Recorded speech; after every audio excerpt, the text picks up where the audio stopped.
Previous class हम लोग ये सारा चीज़ देख लिए थे। आज ये सब चीज़ों का याद होना ज़रूरी है, इसलिए थोड़ा मैं इसको आपको रिप्ले करवा देता हूँ। Last class we have seen how to find a minus b. Also we have seen questions related to change in velocity, subtraction of vector, change in velocity. फिर हम देखे थे what is acceleration. Acceleration is a vector quantity. नहीं, it is defined as the rate of change in velocity. Magnitude of acceleration is given by change in velocity by time, delta v by delta t. Direction of acceleration is in the direction of change in velocity. हम लोग देखे थे. It is in the direction of change in velocity. Direction of acceleration is in the direction of change in velocity. ये सब हम लोग previous class देख चुके हैं. अच्छा, फिर हम ये भी केसेस देखे थे. Change in velocity is in direction of motion, तो हम कहेंगे the speed is increasing. When the speed is increasing at your level you say it is acceleration. When change in velocity is in the direction opposite to that of motion, you say the speed is decreasing, and you say at your level you say it is under retardation. जबकि हमारे पढ़ाई में ऐसा कोई acceleration और retardation हम लोग नहीं पढ़ने वाले, क्योंकि कोई जरूरी नहीं है कि change in velocity will be in the direction of motion और in the opposite direction of motion होगा. ऐसा कब होता है? Where the particle is moving along a straight line. अगर कोई पार्टिकल कोई कॉर्ड पाथ में मूव कर रहा है तो it is moving in a curved path. In that case, you will say change in velocity may be in different direction also. Also, we have seen in case of a particle moving in a circular path, the direction of acceleration was towards the center. और इसके बारे में मैं काफ़ी कुछ आपको बताया, तो वो सब आपको याद रखना नहीं है. खाली याद रखना ये है कि कोई जरूरी नहीं है कि change in velocity will be in the direction of motion और in opposite direction of motion होगा, है ना. फिर मैं आपको कुछ केसेस दिया था और ये हर एक केस में आपको पूछा गया था. In each of the following cases comment on direction of acceleration. Direction of acceleration means change in velocity. हर एक केस में हमें चेंज इन वेलोसिटी का डायरेक्शन निकालना है. अब अभी निकालने के लिए हम लोग कुछ ताकत लगाएंगे और निकालेंगे भी, लेकिन थोड़ी देर में हमें और भी आसान तरीका पता चल जाएगा. बिना कुछ किए ऐसे जस्ट देख के तुरंत बोल देंगे. I tell you otherwise method also. But before that यहाँ पर केस ए में, चलिए केस ए को लेके चलते हैं और देखते हैं कि इसमें चेंज इन वेलोसिटी कौन सा डायरेक्शन में हो रहा है. ये ओहो सॉरी, ये हो गया आपका केस ए, है ना. चलिए लेते हैं इसको.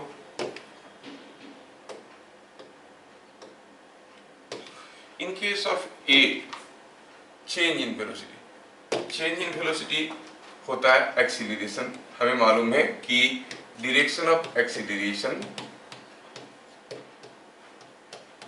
is equal to direction of change in velocity. ऐसा था, है कि नहीं. डेल्टा v मतलब change in velocity. change in velocity कैसे निकालते थे? change in velocity is always final velocity minus initial velocity. इस केस में change in velocity कैसे निकालेंगे? final velocity कैसा था? it was like this. Initial velocity कैसा था? It was like this. Change in velocity कैसे निकालते हैं? फाइनल वेलोसिटी के साथ जोड़ना है किसको? Minus of initial velocity. तो ये अगर फाइनल वेलोसिटी है माइनस ऑफ इनिशियल वेलोसिटी, ऐसे रहेगा. ये माइनस ऑफ इनिशियल वेलोसिटी. तो जो चेंज इन वेलोसिटी जो वेक्टर बनेगा उसका डायरेक्शन क्या बनेगा? फिर यहाँ से यहाँ तक. कौन सा डायरेक्शन में? It is in this direction. तो आई विल से हियर ये डायरेक्शन कौन सा है? Directed away from the wall. Delta we is directed away from wall. थोड़ा तकलीफ हो रहा होगा आपको समझने में. थोड़ी देर में मैं आपको बहुत ही आसान तरीका बता दूंगा. ठीक है, बहुत ही आसान तरीका बता दूंगा, फटाफट से बता दोगे, कुछ भी सोचने की जरूरत नहीं पड़ेगा, ठीक है। But we are going from the crude, from the ab initio principle. तो चेंज इन वेलोसिटी ऐसा हुआ। केस 2 था, बी में क्या था केस, बी में केस था ये वाला, कोई चीज को ऊपर फेंका गया, नीचे आ गया, ठीक है। अब इसमें चेंज इन वेलोसिटी का डायरेक्शन पता करना है। इसमें चेंज इन वेलोसिटी का डायरेक्शन अगर पता करना है तो हम इसको यही लगा सकते हैं। चलो इसको यहां लेते हैं बी, चेंज इन वेलोसिटी का डायरेक्शन पता करना है। वेल, फाइनल वेलोसिटी कैसा है, कैसा है, नीचे की तरफ है, यहाँ पे वेलोसिटी कितना है 5 मीटर पर सेकेंड। इनिशियल वेलोसिटी कैसा है, इनिशियल वेलोसिटी ये है 10 मीटर पर सेकेंड, है कि नहीं, ऊपर की तरफ। तो चेंज इन वेलोसिटी कैसे निकालेंगे, final velocity plus minus of initial velocity, ठीक है। तो चेंज इन वेलोसिटी निकालने के लिए हमें फाइनल वेलोसिटी के साथ माइनस ऑफ इनिशियल वेलोसिटी करेंगे। इनिशियल वेलोसिटी अपवर्ड था, minus of initial velocity downward होगा, ये माइनस ऑफ इनिशियल वेलोसिटी है। तो जो चेंज इन वेलोसिटी हुआ ऐसे होगा। तो अब क्या कहोगे, डेल्टा वी इज डाउनवर्ड। क्या मेरी बात समझ में आ रहा है, इज इट अंडरस्टूड? यस। ये हर एक केस में चेंज इन वेलोसिटी का हम डायरेक्शन निकालने की कोशिश करें।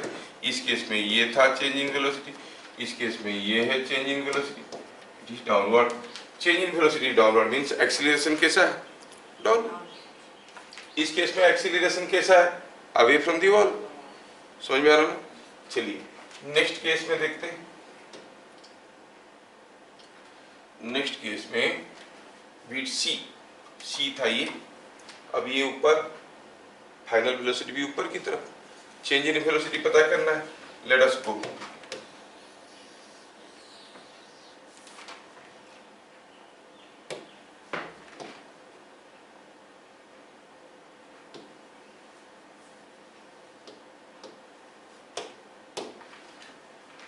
ये दोनों केस में मुझे चेंज इन वेलोसिटी निकालना है।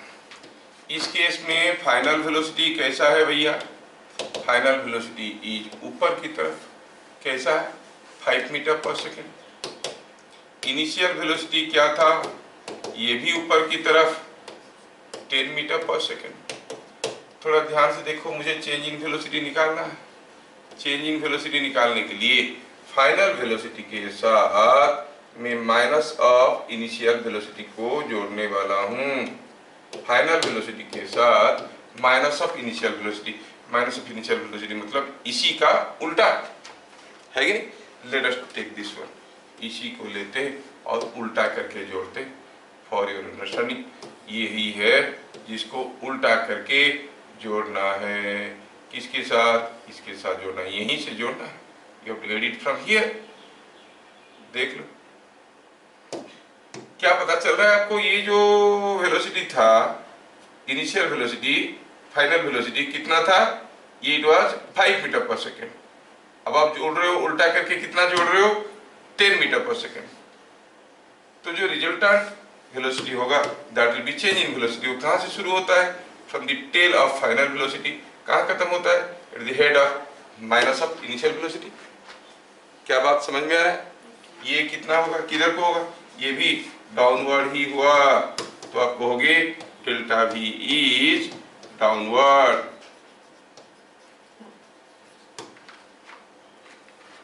थोड़ा मुश्किल हो रहा होगा समझने में, कोई तकलीफ है कि समझ में आ रहा है, बताओ समझ में आ रहा है? इस केस में ये आया 10 में, गया 10 में, मतलब आपका जो फाइनल वेलोसिटी था वो कुछ ऐसा था। और जो माइनस ऑफ इनिशियल वेलोसिटी लिख देते हैं सीधे सीधे। Minus of initial velocity, initial velocity अगर ऐसा है तो माइनस ऑफ इनिशियल वेलोसिटी ऐसा होगा, होगा कि नहीं होगा? हाँ, तो इन दोनों को जोड़ना है। तो जोड़ो कैसे होगा, देखो ये 10 है, ये 10 है, तो मैं अभी जोड़ने की कोशिश कर रहा हूँ। मैं अभी पहले ले लूंगा फाइनल वेलोसिटी, उसके साथ ले लूंगा minus of initial velocity, minus of initial velocity को ले लूंगा इसके साथ। ये आया, क्या बात समझ में आ रहा है? अब देखो तो ये एंगल है 30, ये एंगल भी है 30, तो ये पूरा एंगल कितना हुआ? 60 डिग्री हो गया। अब ये भी है 10, ये भी है 10, क्योंकि ये 10 था, ये भी 10 था, तो फिर ये कैसा बन गया ट्रायंगल? ये 60 डिग्री है, तो ये इक्विलेटरल ट्रायंगल बन गया। Now it is an equilateral triangle. क्यों? क्योंकि दो साइड बराबर है, उनके बीच का एंगल 60 डिग्री है। नहीं तो ये इक्विलेटरल ट्रायंगल बन जाएगा। तो थर्ड साइड कैसे बनेगा? ऐसे बनेगा कि नहीं बनेगा? This is the direction of change in velocity. कैसा है चेंज इन वेलोसिटी? अपवर्ड। ये सारे चीजों में कॉमन चीज है, वो हमें अभी दिखेगा थोड़ी देर में। तो कोई भी केस में चेंज इन वेलोसिटी का डायरेक्शन निकालना, हो सकता है कि आपको लग रहा है अभी बड़े तकलीफ वाला है, लेकिन कुछ नहीं, ये तो मैं फंडामेंटल मेथड से निकाला। फाइनल वेलोसिटी के साथ माइनस ऑफ इनिशियल वेलोसिटी को जोड़ा और निकाला, है ना? अच्छा, चलिए आगे बढ़ते हैं। नोट पॉइंट के साथ हम लोग देखें चेंज इन वेलोसिटी के बारे में कुछ थ्योरी क्या है, ऐसा देखे हैं। पॉइंट नंबर 4 देखें और पॉइंट नंबर 5 देखें।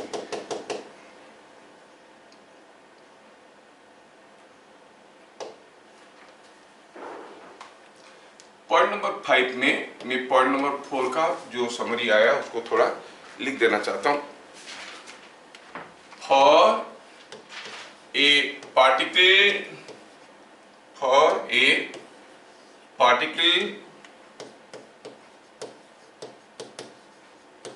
moving along a straight line,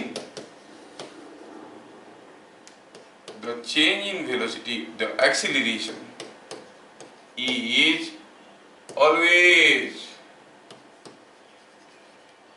along the same straight line.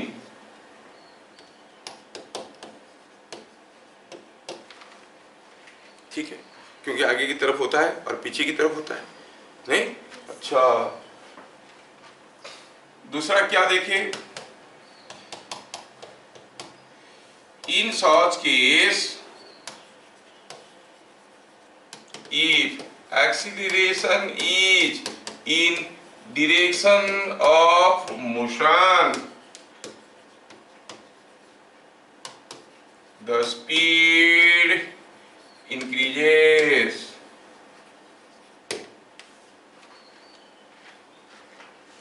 And vice versa, मतलब if it is in the opposite direction of motion, the speed decreases. क्या बात समझ में आ रहा है? ये भी हम लोग देख चुके हैं।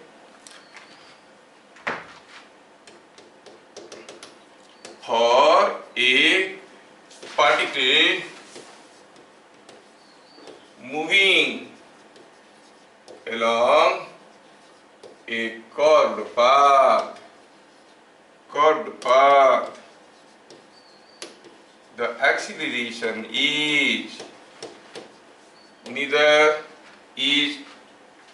not in direction of motion. ये डायरेक्शन ऑफ मोशन में नहीं होता, किसी दूसरे डायरेक्शन में होता। सर्किल के केस में it was towards the centre. नहीं, ये तीन चीज हमें समझ में आया। जब कोई पार्टिकल स्ट्रेट लाइन में जा रहा है, उसका एक्सीलरेशन कैसे होता है? Along the line. नहीं, या तो आगे की तरफ होगा या फिर पीछे की तरफ होगा। आगे की तरफ मतलब इन द डायरेक्शन ऑफ मोशन, तो स्पीड बढ़ेगा। पीछे की तरफ मतलब इन the opposite direction of motion, speed घटेगा। लेकिन कोई पार्टिकल अगर कर्व पाथ में जा रहा है तो उसका एक्सीलरेशन किसी दूसरे डायरेक्शन में होता है, in the direction of motion, और in opposite direction of motion नहीं होता है। ये हम लोग देखें, ठीक है। फिर हम लोग देखें कि फंडामेंटल में फिर से वापस जाते हैं। हम talking about magnitude of acceleration.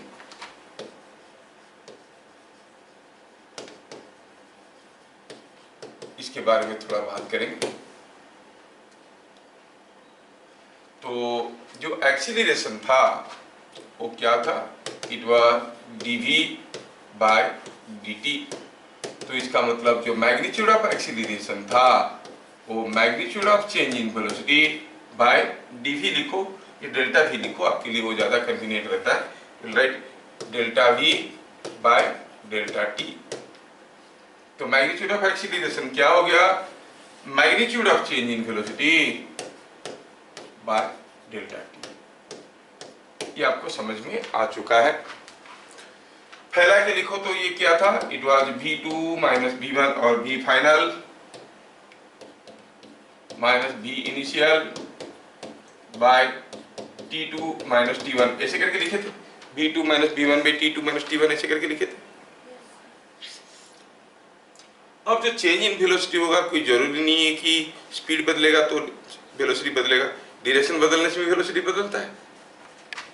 चलिए दोनों केस में देखते हैं। पहला केस लेता हूं मैं, दो एग्जांपल लेता हूं। सपोज हम कहेंगे कि यहाँ पे कोई एक, मिटाता हूं थोड़ा जगह बनेगा। मैं कहूं कि यहाँ पे कोई एक पार्टिकल है, वो इस रास्ते में जा रहा है, ठीक है, और let me give you a table. Suppose यहाँ पर हम टाइम लिख रहे हैं t equal to 0, t equal to 1, t equal to 2, t equal to 3, t equal to 4, t equal to 5 seconds. और यहाँ पर कोई एक पार्टिकल का वेलोसिटी लिख रहे हैं, पार्टिकल va, कोई एक पार्टिकल है उसका वेलोसिटी का मैग्नीट्यूड लिख रहे हैं।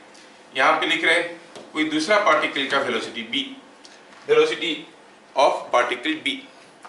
सपोज पहला पार्टिकल का वेलोसिटी शुरू में था 10 मीटर पर सेकेंड, फिर हो गया 12 मीटर पर सेकेंड, फिर हो गया 14 मीटर पर सेकेंड, फिर हो गया 16 मीटर पर सेकेंड, ऐसे करके दिया, फिर 18 मीटर पर सेकेंड एंड 20 मीटर पर सेकेंड। क्या पार्टिकल ए एक्सीलरेट कर रहा है? हाँ, क्योंकि उसका स्पीड बदल रहा है। I am talking about a particle moving along a straight line. Let A and B are moving along straight line. A and B are moving along straight line. Let A and B are moving along straight line. Particle B का velocity शुरू में था 2 metre पर second, फिर बाद में हो गया 5 मीटर पर सेकेंड, फिर हो गया 8 मीटर पर सेकेंड, फिर 11 मीटर पर सेकेंड, फिर 14 मीटर पर सेकेंड एंड 17 मीटर पर सेकेंड। तो कौन सा पार्टिकल जोर से भाग रहा था? ऑब्वियसली पार्टिकल ए जोर से भाग रहा था। कौन सा पार्टिकल का वेलोसिटी बदल रहा था? दोनों का वेलोसिटी बदल रहा था। एक्सक्यूज मी, दोनों पार्टिकल का वेलोसिटी बदल रहा था। ध्यान से देखो, दोनों पार्टिकल का वेलोसिटी बदल रहा था, है ना? अच्छा, ठीक है, दोनों पार्टिकल का वेलोसिटी बदल रहा था। किसका वेलोसिटी ज्यादा था? कौन ज्यादा स्पीड में जा रहा था, ए और बी? ऑब्वियसली ए जा रहा था, शुरू में 10 मीटर पर सेकेंड, फिर 12 मीटर पर सेकेंड, ज्यादा स्पीड में जा रहा था। क्या देख के तुम भी बोल रहे हो? स्पीड किसका ज्यादा था? ए का। क्या ए का स्पीड बदल रहा था? हाँ, बदल रहा था। बी का भी स्पीड बदल रहा था, लेकिन बी धीरे धीरे जा रहा था। दोनों का वेलोसिटी देखो तो पता चला कि ए जोर से जा रहा है, बी धीरे धीरे जा रहा है। ए का भी वेलोसिटी बदल रहा है, बी का भी वेलोसिटी बदल रहा है। कोई पूछेगा बताओ ए का एक्सीलरेशन क्या है, किसका वेलोसिटी जल्दी जल्दी बदल रहा है? देखो तो 0 सेकेंड से 5 सेकेंड में ए का वेलोसिटी में कितना बदलाव आया? 10 से 20। तो इसका डेल्टा भी कितना आया? डेल्टा भी इसका आया 20 माइनस 10, है नहीं? जबकि इसका डेल्टा भी कितना आया? डेल्टा भी कितना आया? 17 माइनस 2। चेंज इन वेलोसिटी किसका ज्यादा हुआ है, ए का कि बी का? बी का चेंज इन वेलोसिटी ज्यादा हुआ है। ए का वेलोसिटी ज्यादा था, लेकिन चेंज इन वेलोसिटी किसका ज्यादा हुआ है? हाँ, ए का वेलोसिटी बदल रहा है। अच्छा, यही 5 सेकेंड में सेम टाइम में ए का वेलोसिटी में कम बदलाव आया है, बी का वेलोसिटी में ज्यादा बदलाव आया है, तो किसका वेलोसिटी जल्दी जल्दी बदल रहा था, ए का कि बी का? जिसका वेलोसिटी जल्दी जल्दी बदल रहा था हम कहेंगे उसका rate of change in velocity is more. तो एक्सीलरेशन किसका ज्यादा हुआ, ए का कि बी का? बी का। तो अगर आपको इसे डाटा दिया रहेगा, देख के बता पाओगे किसका एक्सीलरेशन ज्यादा है?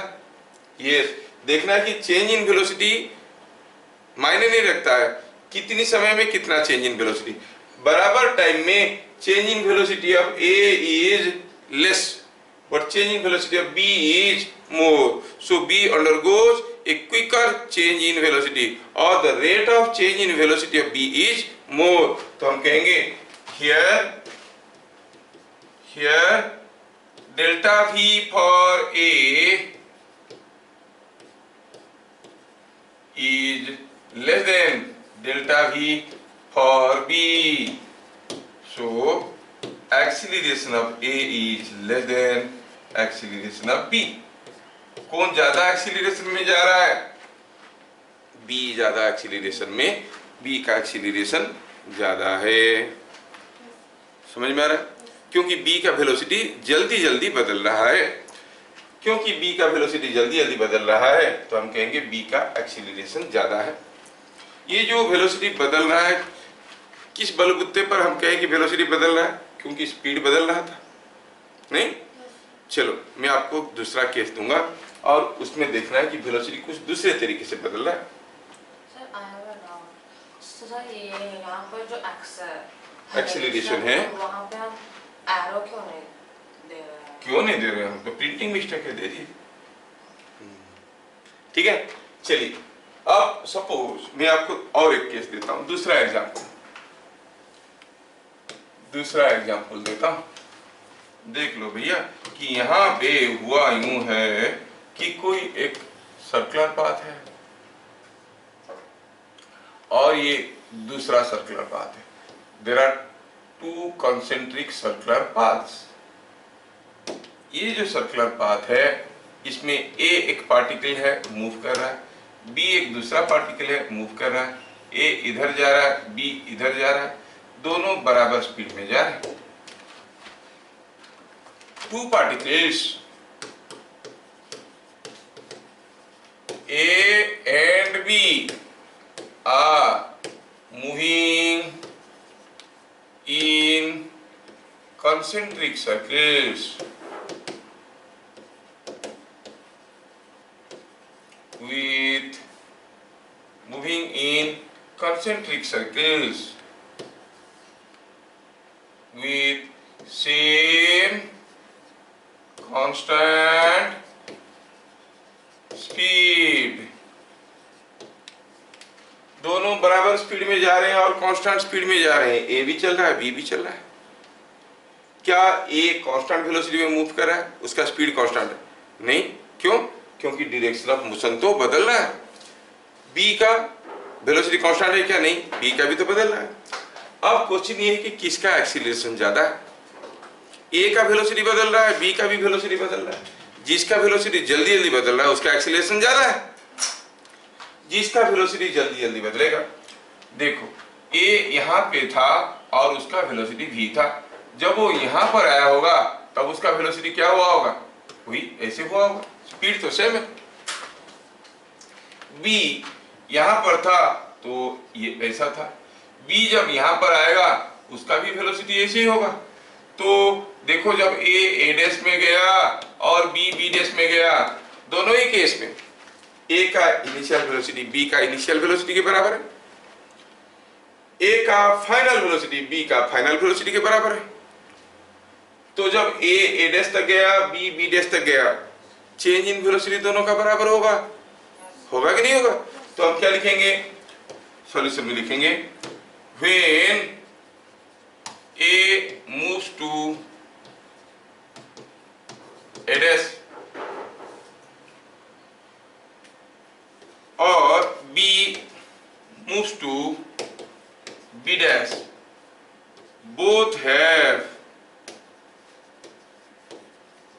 same initial velocity and same final velocity. जब a डैश पे गया उसका इनिशियल वेलोसिटी जो होगा, b और फाइनल वेलोसिटी जो होगा, b डैश पे गया उसका भी इनिशियल वेलोसिटी वही होगा, फाइनल वेलोसिटी वही होगा. नहीं, both have same initial velocity and same final velocity. Therefore, same change in velocity, दोनों का चेंज इन वेलोसिटी भी बराबर होगा. a डैश में गया, चेंज इन वेलोसिटी जितना होगा, b डैश में गया, चेंज इन वेलोसिटी उतना ही होगा. लेकिन हमें क्या निकालना है कि इसका एक्सीलरेशन ज्यादा है. अंदर समझ में आ रहा है कि नहीं आ रहा है? a डैश में गया, उसका वेलोसिटी बदल गया, कुछ बदला है, जितना बदला है. b डैश में गया, चेंज इन वेलोसिटी उतना ही हुआ है. जिसका वेलोसिटी जल्दी जल्दी बदल रहा होगा उसका एक्सीलरेशन ज्यादा है. कौन पहले जाएगा, a डैश में जाएगा कि b डैश में जाएगा? क्योंकि कम दूर जाना पड़ रहा है, दोनों भी स्पीड में जा रहे हैं. तो सेम चेंज इन वेलोसिटी के लिए b को ज्यादा समय लग रहा है, a को कम समय लग रहा है. तो किसका वेलोसिटी जल्दी जल्दी बदल रहा है? a का. तो एक्सीलरेशन किसका ज्यादा है? Acceleration of a is more. समझ में आ रहा है क्या? वही लिखने वाले हैं हम. But time taken by a to move to address is less than that of b. क्योंकि दोनों का स्पीड बराबर है और एक को थोड़ा सा डिस्टेंस जाना है, ये डिस्टेंस जाना है. दोनों का स्पीड बराबर है, b को इतने सारा दूर जाना है, समय लगेगा ही लगेगा b को. नहीं, a को कम समय लगा. For same change in velocity,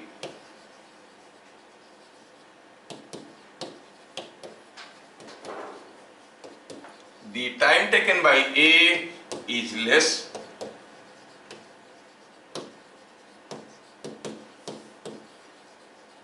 Hence, the rate of change in velocity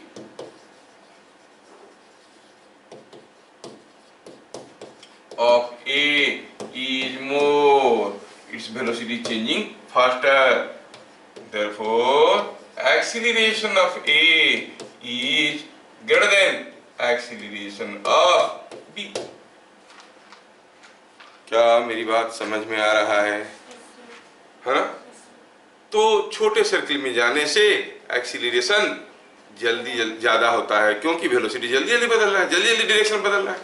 नहीं, अगर ये चीज समझ में आया तो tell me in the next question I am giving you. Suppose यहाँ पे कोई एक रास्ता है ऐसा,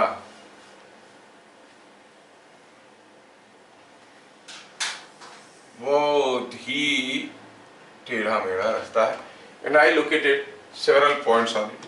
आई say a point A here, B here, C here.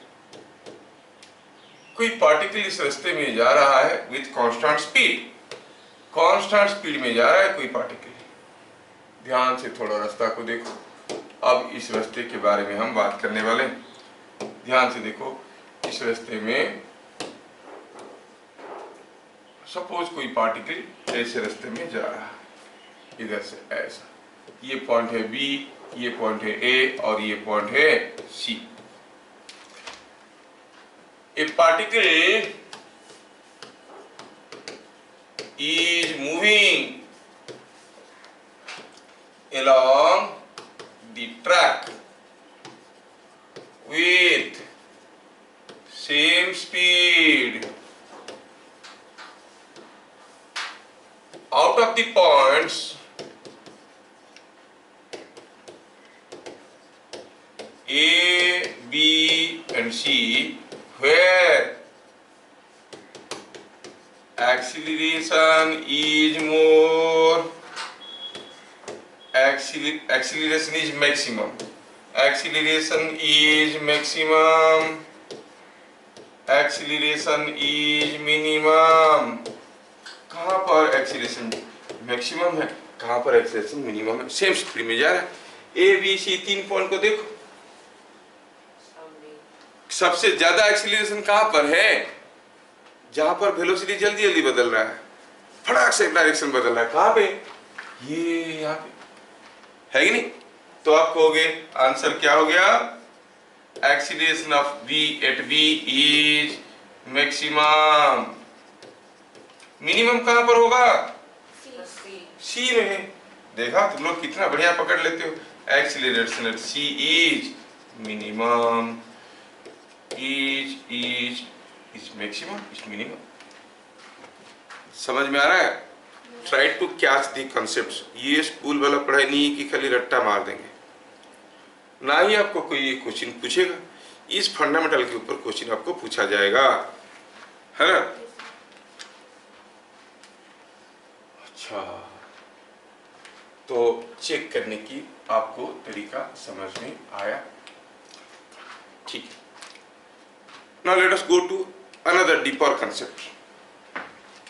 ये था हमारा नोट पॉइंट नंबर 6, नहीं, अभी हम लोग देखेंगे note point number 7। Note point number 7,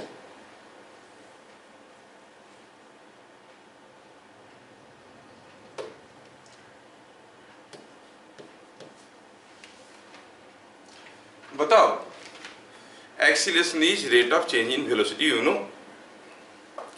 अब एक्सीलरेशन होने से बॉडी का वेलोसिटी बदल जाता है कि वेलोसिटी बदल जाने से एक्सीलरेशन होता है, ये बहुत बड़ा मिसकंसेप्शन है। कौन बाप कौन बेटा, किसके चलते कौन आया दुनिया में, नहीं। एक्सीलरेशन के चलते चेंज इन वेलोसिटी हुआ कि चेंज इन वेलोसिटी होने से एक्सीलरेशन होता है, सोचो तो। चलो मैं आपको मदद करता हूं। जब आप गाड़ी में जा रहे हो, एक्सीलरेटर दबाते हो तो स्पीड बढ़ता है कि स्पीड बढ़ जाने से आप एक्सीलरेटर दबाते हो, मतलब acceleration causes increase in speed, नहीं, या decrease in speed, braking causes decrease in speed, braking is you call retardation और you say acceleration, negative acceleration. तो एक्सीलरेशन के चलते चेंज इन वेलोसिटी होता है, अगर एक्सीलरेशन नहीं होता तो चेंज इन वेलोसिटी नहीं होता। तो एक्सीलरेशन हो गया कॉज, इफेक्ट हो गया चेंज इन वेलोसिटी। साइंस में ना कॉज इफेक्ट रिलेशन जानना बहुत जरूरी है। Acceleration is the cause of change in velocity. तो अगर एक्सीलरेशन चेंज इन वेलोसिटी का बाप है, तो एक्सीलरेशन का भी तो कोई बाप होगा कि वो डाउनलोड हुआ है यूट्यूब से, वो तो भी उसका भी कोई बाप होगा। व्हाट कॉजेस एक्सीलरेशन, कोई बॉडी एक्सीलरेशन कब करता है, यस, जब उसके ऊपर कोई फोर्स आता है। कोई मास m के ऊपर अगर फोर्स आया F, तो एक्सीलरेशन कितना होगा, F/m, नहीं। तो लिखेंगे इसी को, when a force F acts on a body, force एक वेक्टर है, आपको मालूम होगा, acts on a body of mass m,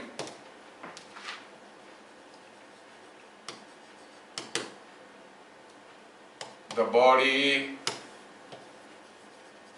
undergoes acceleration। ए क्या है फॉर्मूला इसका, F/m। direction of acceleration is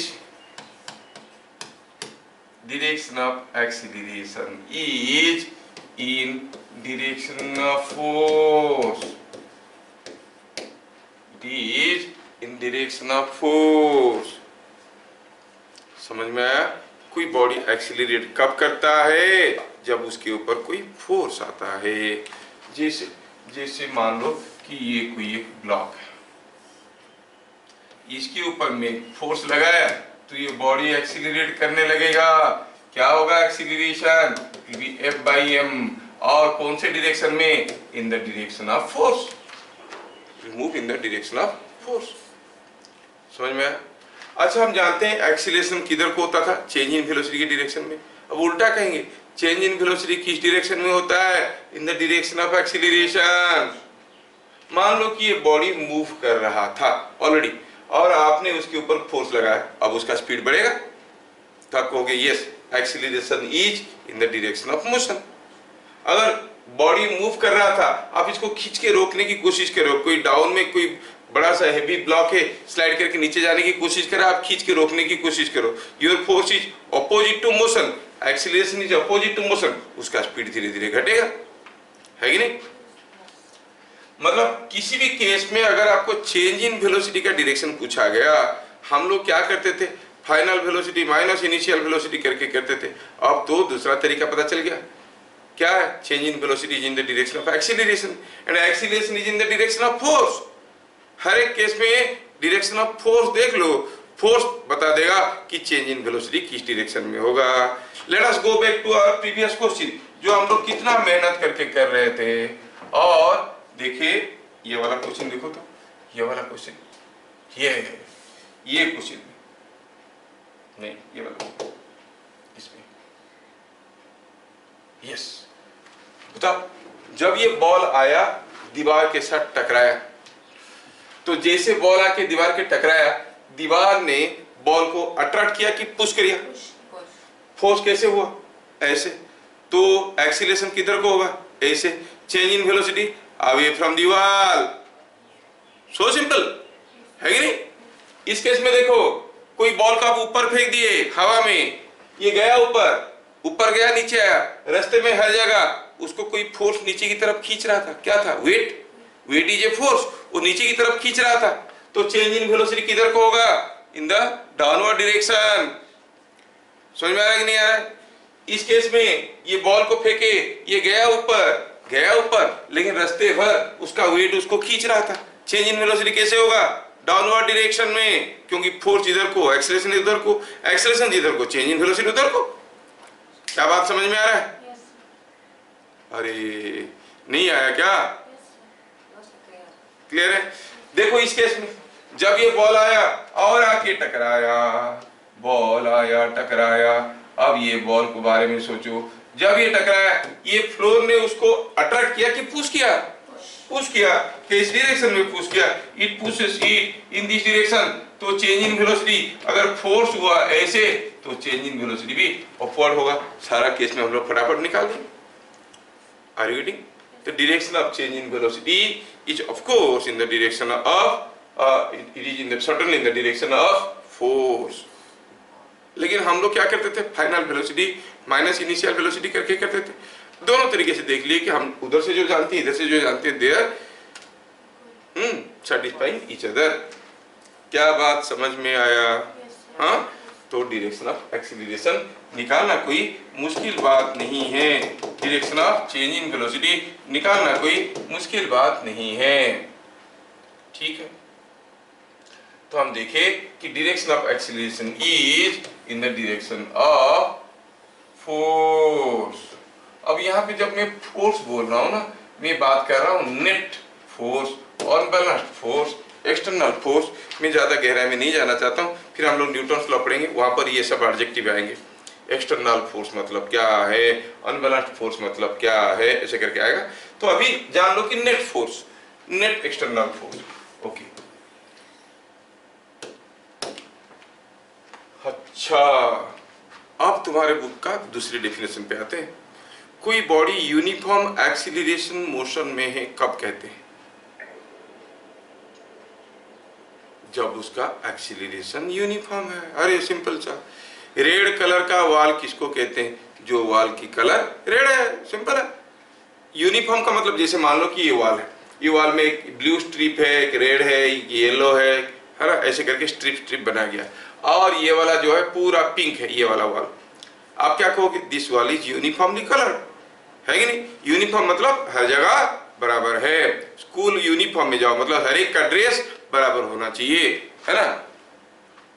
अच्छा, तो कोई बॉडी यूनिफॉर्म एक्सीलरेशन में है कब कहेंगे? ए बॉडी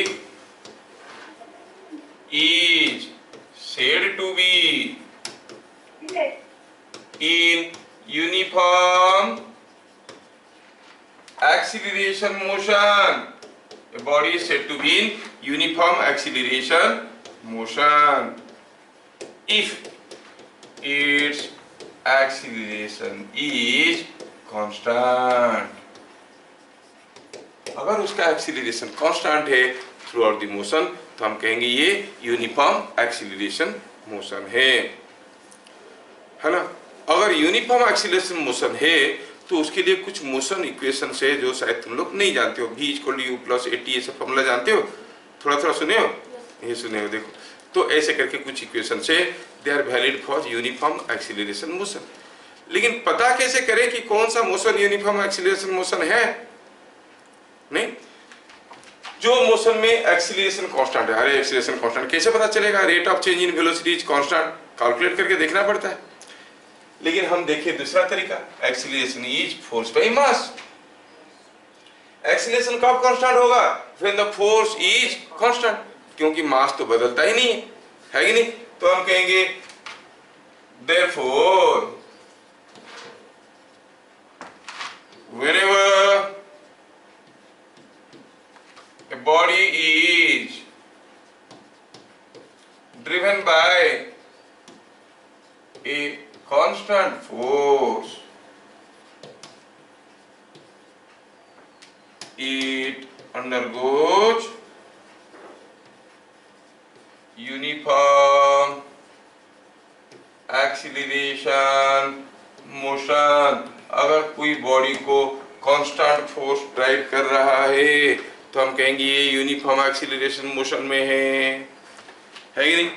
अब कोई भी मोशन को देखो और पता करो कि यूनिफॉर्म एक्सीलरेशन मोशन है कि नहीं।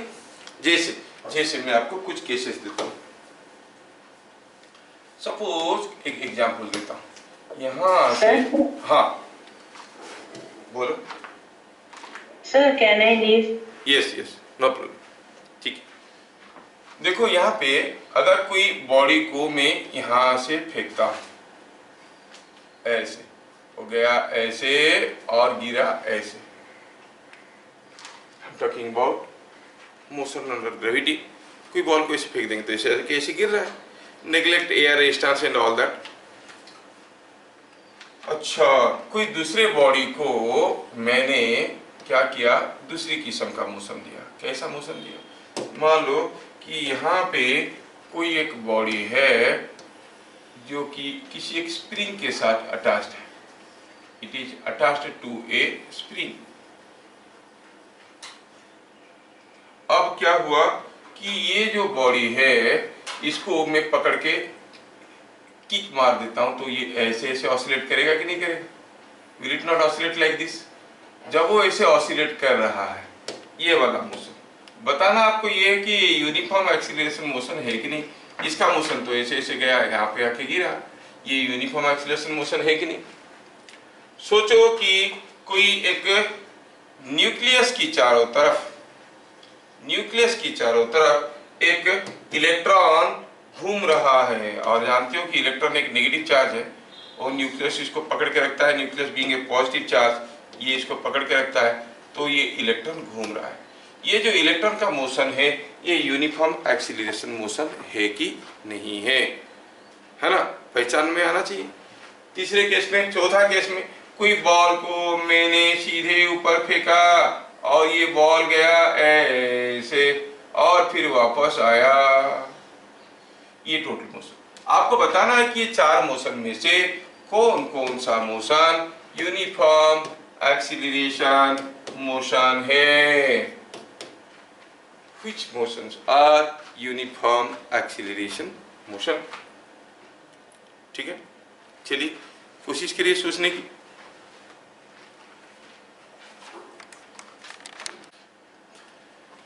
देखो, यूनिफॉर्म एक्सीलरेशन मोशन का मतलब हुआ acceleration is constant. Acceleration is a vector. Vector is constant मतलब उसका मैग्नीट्यूड भी कांस्टेंट है और डायरेक्शन भी कांस्टेंट है। और अभी अभी थोड़ी देर पहले हम लोग क्या देखे, हम देखे a body is said to be in uniform acceleration motion when it is driven by a constant force। अगर कोई कांस्टेंट फोर्स किसी एक बॉडी को ड्राइव कर रहा है तो हम कहेंगे यूनिफॉर्म एक्सीलरेशन मोशन है कि नहीं।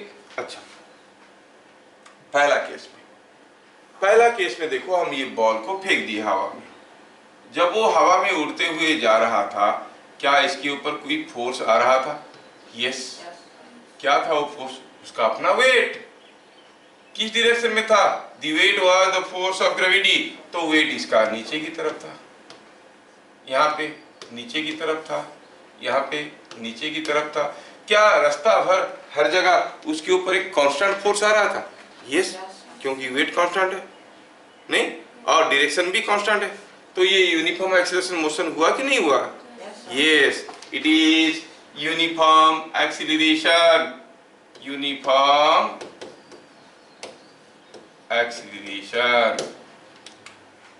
देखिए दूसरा केस में हम जानना चाहते हैं कि यूनिफॉर्म एक्सीलरेशन मोशन है कि नहीं।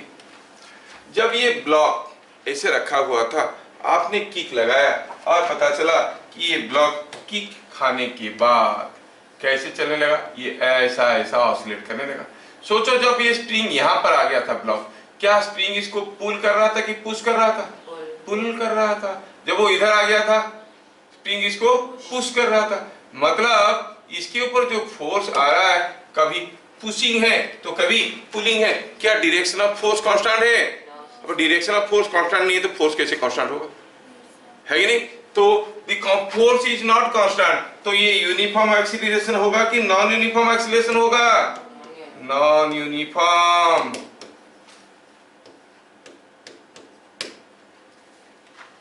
समझ में आया? बुक में देखोगे ना, यूनिफॉर्म एक्सीलरेशन मोशन किसको कहते हैं? डेफिनेशन ऐसे चिपका दिया। क्या बोला कि if a body undergoes equal change in velocity in equal interval of time then it is said to be in uniform acceleration motion. अभी equal change in velocity in equal interval of time, इतना बड़ी जगह की जगह हम सिर्फ acceleration लिख सकते थे, है कि नहीं? एक्सीलरेशन का मतलब ही तो है change in velocity by time. If a body undergoes equal change in velocity in equal interval of time कहने के बजाय हम कह सकते हैं if a body is moving with constant acceleration this is said to be in uniform acceleration motion. लेकिन वो definition से पता नहीं चलेगा कि ये यूनिफॉर्म एक्सीलरेशन मोशन है कि नहीं। यूनिफॉर्म एक्सीलरेशन मोशन है कि नहीं जानने का तरीका वेलोसिटी को देख के नहीं कर सकते। कितना तकलीफ होता था हमें, नहीं? चेंज इन वेलोसिटी निकालो, टाइम कितना लगा निकालो, फिर चेंज इन वेलोसिटी पे टाइम करके एक्सीलरेशन निकालो। It was a very difficult process, but here we see if the body is driven by a constant force तो it is constant acceleration motion. अब ये इलेक्ट्रॉन है, ये पॉजिटिव चार्ज है, आप जानते हो, ये इलेक्ट्रॉन है, ये न्यूक्लियस है। अब ये इलेक्ट्रॉन को अट्रैक्ट कर रहा है कि रिपेल कर रहा है? और अगर ये सर्कुलर पाथ में जा रहा है तो कौन सा पोजीशन में अट्रैक्शन फोर्स ज्यादा होगा? हर पोजीशन में बराबर होगा। तो क्या है ये यूनिफॉर्म एक्सीलरेशन मोशन है? सोचो, यस और नो? नो, क्योंकि acceleration is force by mass. Acceleration तब कांस्टेंट होगा जब फोर्स कांस्टेंट है। फोर्स कांस्टेंट तब होगा जब उसका मैग्नीट्यूड और डायरेक्शन दोनों कांस्टेंट होगा। जब वो यहाँ पे था वो फोर्स कैसे था इसके ऊपर? ऐसे। जब वो यहाँ पे था फोर्स ऐसे था। जब वो यहाँ पे था क्या फोर्स कांस्टेंट है? हाँ, फोर्स का मैग्नीट्यूड कांस्टेंट है लेकिन डायरेक्शन कांस्टेंट नहीं है। सो हम कहेंगे force is not constant. When the force is not constant how can be the acceleration? Acceleration is not constant, so it is non-uniform acceleration.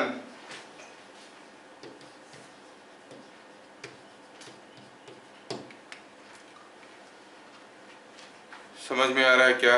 अब आखिरी वाला आपके लिए छोड़ा गया है, बताओ ये यूनिफॉर्म एक्सीलरेशन। पेन को मैं फेंका, ऊपर गया, नीचे आया, ये वाला मोशन यूनिफॉर्म एक्सीलरेशन मोशन है कि नहीं? क्या बोल रहा है? यहाँ पर जब था क्या इसके ऊपर कोई फोर्स था? हाँ, इसका वेट। जब वो यहाँ पे था तभी तो वेट ही था, जब वो यहाँ पे था तभी तो वेट ही था। So the force is constant through out the motion, it is uniform acceleration. क्या बात समझ में आ रहा है? Uniform acceleration motion, non uniform acceleration motion समझ में आ रहा है? अब यूनिफॉर्म एक्सीलरेशन मोशन जो देखे हम लोग, दो चीज हमारे सामने आया। एक तो हुआ कि when the motion is along a straight line, दूसरा हुआ the motion is along a curve। अब हम अपने आप को थोड़ा लिमिट में लाएंगे और देखेंगे कि uniform acceleration motion along straight line, इसके बारे में अभी बात करने वाले हैं।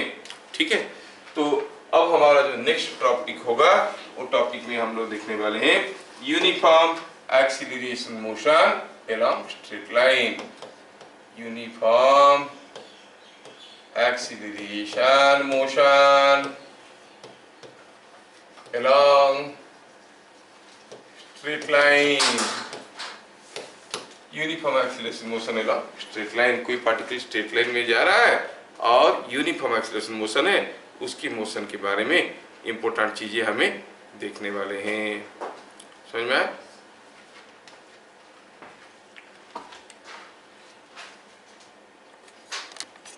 ये जो इंटरेस्टिंग टॉपिक है इसको हम लोग अगले क्लास स्टार्ट करेंगे। पहला लेंगे वेलोसिटी टाइम डायग्राम, फिर मिलेंगे अगले क्लास। तब तक के लिए जय हिंद। जय हिंद। चलो।